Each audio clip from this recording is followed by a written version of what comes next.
Pour bien se préparer aux examens scolaires, voici quelques conseils à suivre. Fixez des objectifs réalisables. Définissez vos objectifs en termes de matière à étudier et de notes cibles, et fixez-vous des étapes intermédiaires pour les atteindre. Planifiez votre temps. Créez un calendrier d'études détaillé qui vous permettra de répartir votre temps de manière efficace entre les différentes matières. Utilisez des techniques d'études efficaces. Il existe de nombreuses techniques d'études différentes, telles que la méthode des flashcards, la prise de notes, les fiches récapitulatives, etc. Trouvez celle qui convient le mieux à votre style d'apprentissage et utilisez-la régulièrement.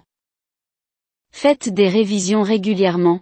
Il est important de réviser régulièrement les matières, même lorsque vous avez fini de les étudier, afin de consolider les connaissances dans votre mémoire à long terme. Tenez compte de votre bien-être. Assurez-vous de dormir suffisamment, de manger sainement et de faire de l'exercice régulièrement pour maintenir votre bien-être physique et mental. Demandez de l'aide. Si vous rencontrez des difficultés, n'hésitez pas à demander de l'aide à un enseignant ou à un tuteur. Il y a plusieurs choses qu'il est important d'éviter pour se préparer aux examens scolaires. Procrastination. Il est facile de remettre à plus tard les tâches d'études, mais cela peut entraîner un surcroît de stress et de pression lorsque l'examen approche. Il est important de fixer des objectifs d'études réalisables et de s'y tenir. Distraction. Il est important de minimiser les distractions pendant l'étude, comme les réseaux sociaux, les jeux vidéo, la télévision, etc. Il peut être utile de se fixer des périodes d'études de 25 minutes avec une courte pause entre chaque, cela permet de se concentrer sur l'étude et de prendre une pause pour se détendre. Surmenage. Il est important de ne pas se mettre trop de pression et de ne pas essayer de réviser toutes les matières en même temps. Il est préférable de se concentrer sur une matière à la fois et de prendre des pauses régulièrement pour se détendre. Négligez les pauses et sommeil. Il est important de dormir suffisamment et de prendre des pauses régulières pour éviter la fatigue mentale et la burn-out. Le sommeil est important pour permettre à notre cerveau de se reposer et de mémoriser les informations apprises pendant la journée. Sous-estimez l'importance de la méthodologie.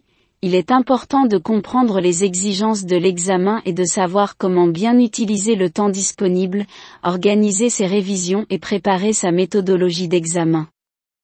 Cela aidera à maximiser les chances de réussite. Pendant les examens, préparez-vous, assurez-vous de comprendre les exigences de l'examen, de savoir comment utiliser le temps disponible et de vous être préparé en utilisant une méthodologie d'étude efficace. Restez calme. Il est important de rester calme et de ne pas paniquer pendant l'examen. Prenez une respiration profonde et concentrez-vous sur la question à laquelle vous devez répondre. Lisez attentivement les questions, assurez-vous de comprendre clairement les questions avant de commencer à répondre. Si vous ne comprenez pas une question, n'hésitez pas à demander de l'aide à l'enseignant ou à l'examinateur. Gérez votre temps efficacement. Utilisez le temps disponible de manière efficace en consacrant plus de temps aux questions qui vous semblent plus difficiles. Répondez à toutes les questions, même si vous ne savez pas la réponse à une question, il est préférable de tenter une réponse plutôt que de laisser la place vide. Vérifiez vos réponses. Avant de rendre votre examen, relisez-le pour vous assurer que toutes les questions ont été répondues et que vous n'avez pas commis d'erreurs évidentes. Gardez une attitude positive.